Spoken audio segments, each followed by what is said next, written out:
The words of my mouth and the meditation of our hearts be always acceptable in your sight, O Lord, our strength and our Redeemer.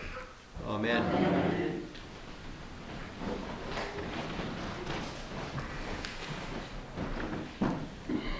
How do you thank someone for saving your life? How do you thank someone for saving your life?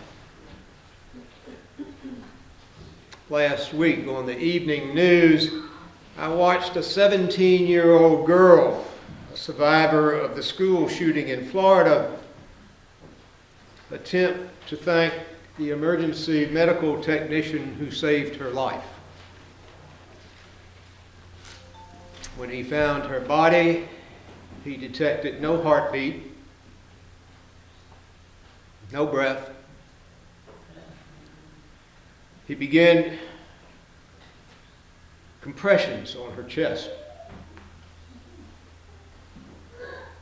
He talked to her the whole time he was with her. He kept saying over and over, "Live, damn it, live."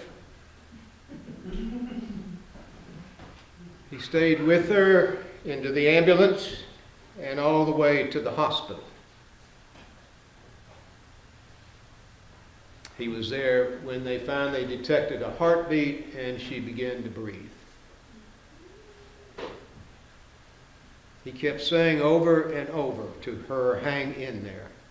You're not going to die on me." He literally begged her into life. And she sat there and wept. She couldn't speak. She wept for the life he had given her. There were no words to thank him. But it was all there in her eyes.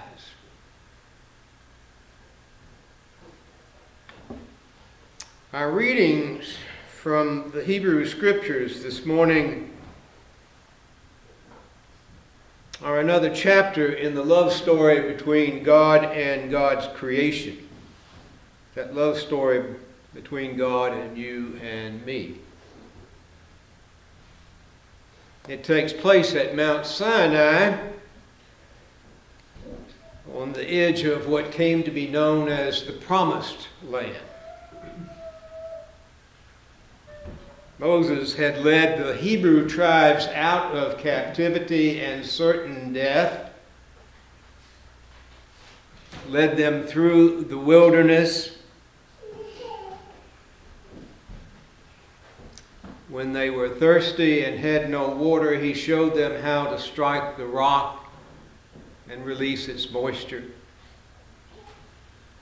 When they were hungry and had no food, miraculously the manna appeared, and they survived. When the poisonous snakes struck them, they were shown how to counteract the venom. 40 years. 40 years in the wilderness, and then they come to what lay before them, the Promised Land. Overlooking the Promised Land was Mount Sinai, and Moses ascended to the height of that mountain to return with the commandments. Here is the land before you that you will occupy, and this is the way you will live in that land.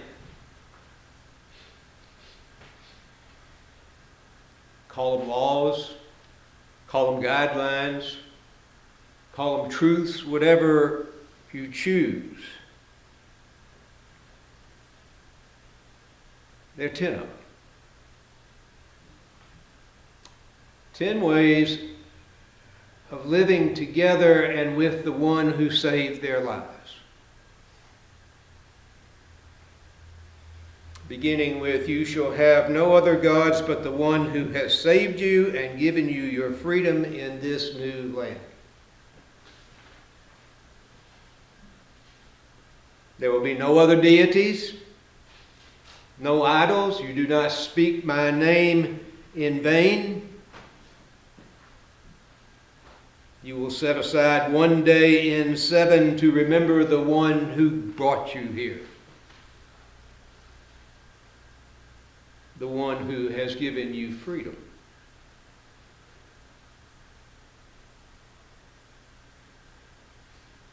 And then comes the clincher. You will express your thankfulness, but how you live with one another.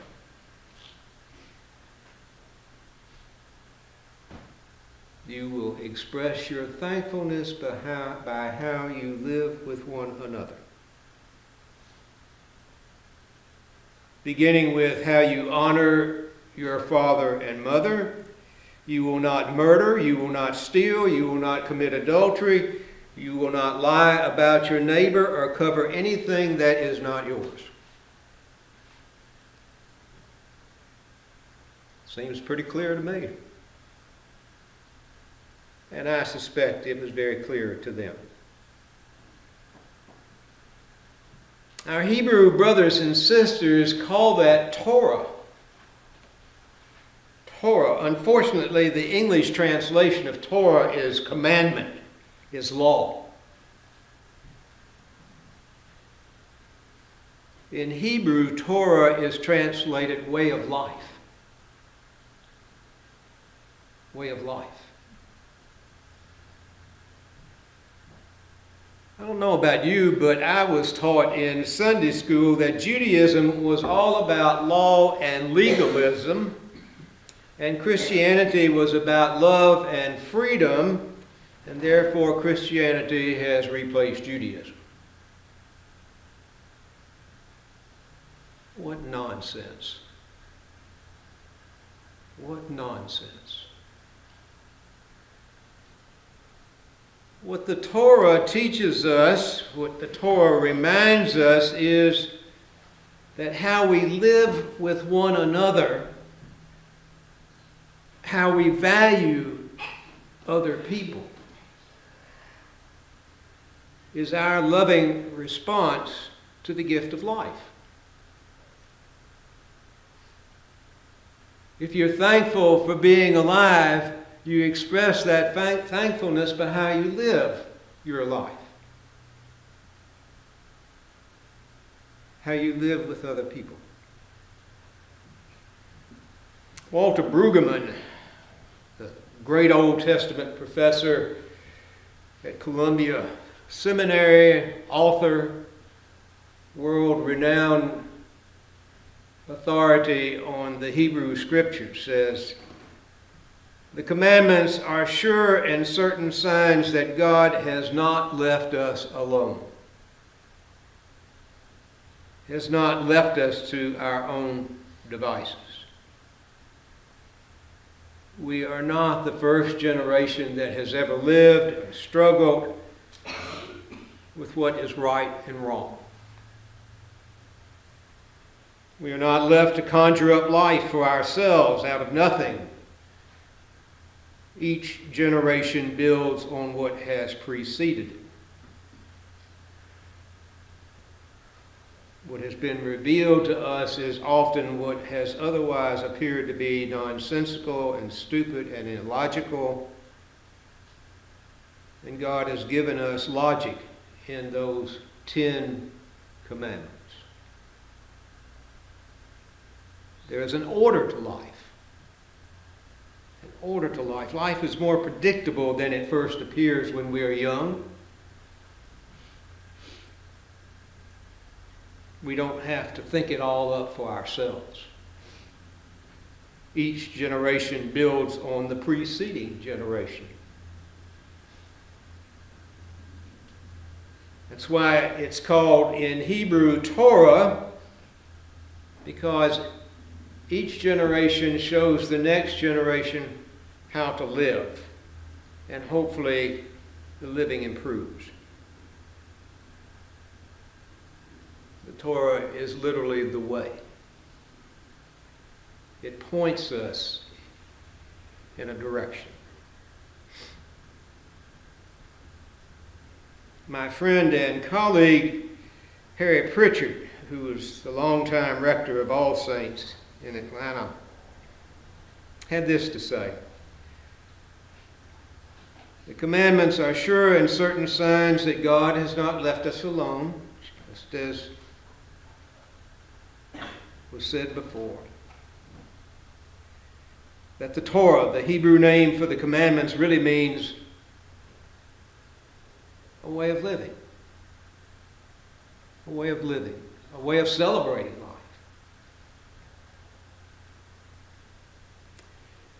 This past week, we said goodbye to Billy Graham. Billy Graham's second big crusade was in Atlanta, at the old Ponce de Leon ballpark. I was very young then. Some friends and I decided we were curious about this Billy Graham crusade. We would sneak into it. We went around to the backside of the tent and crawled under the tent into the crusade. It was free. We could have walked in the front.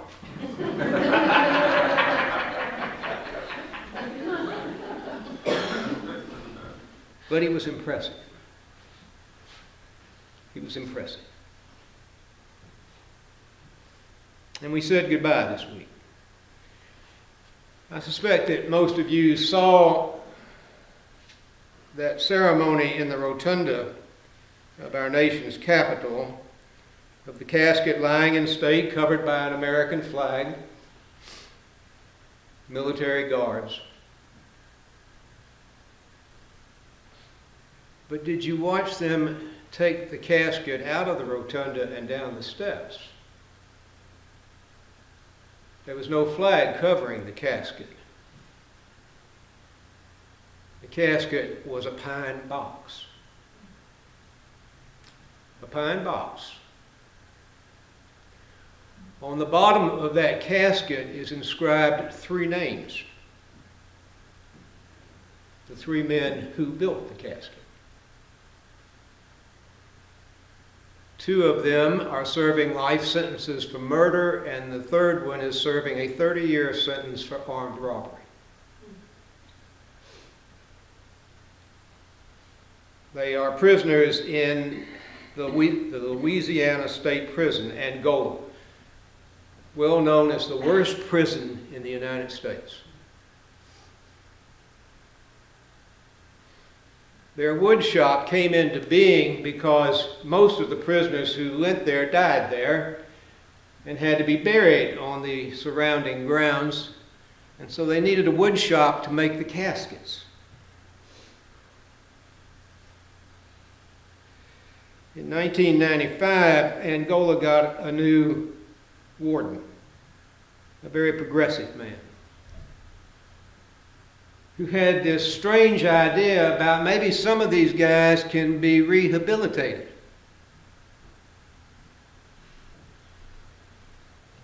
And so they began classes.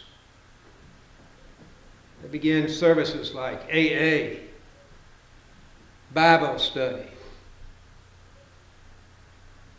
They recruited more people for the woodworking and started making things besides caskets.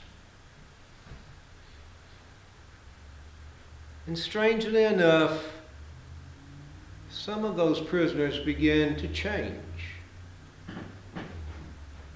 to actually become more human.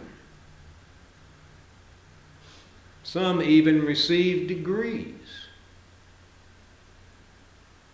A number went on to seminary and became preachers.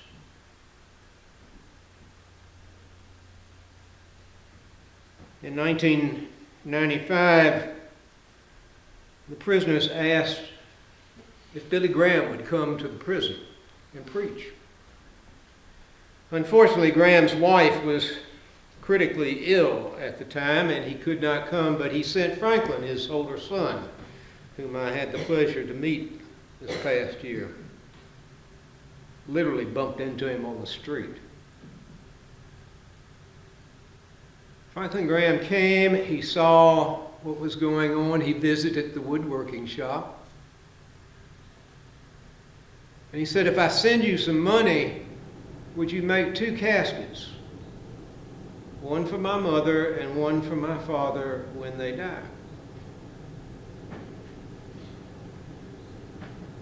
He sent him $100,000. Billy Graham and his family have given over $500,000 to Angola.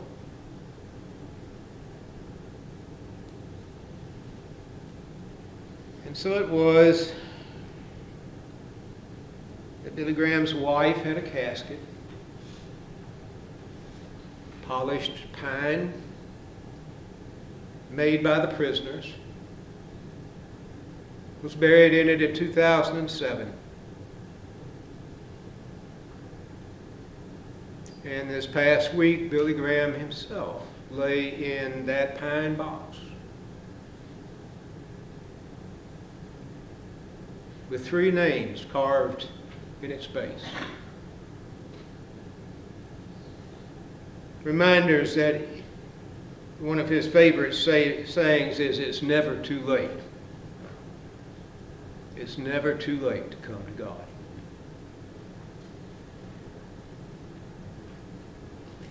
Torah is another way of saying it's never too late. This is the way.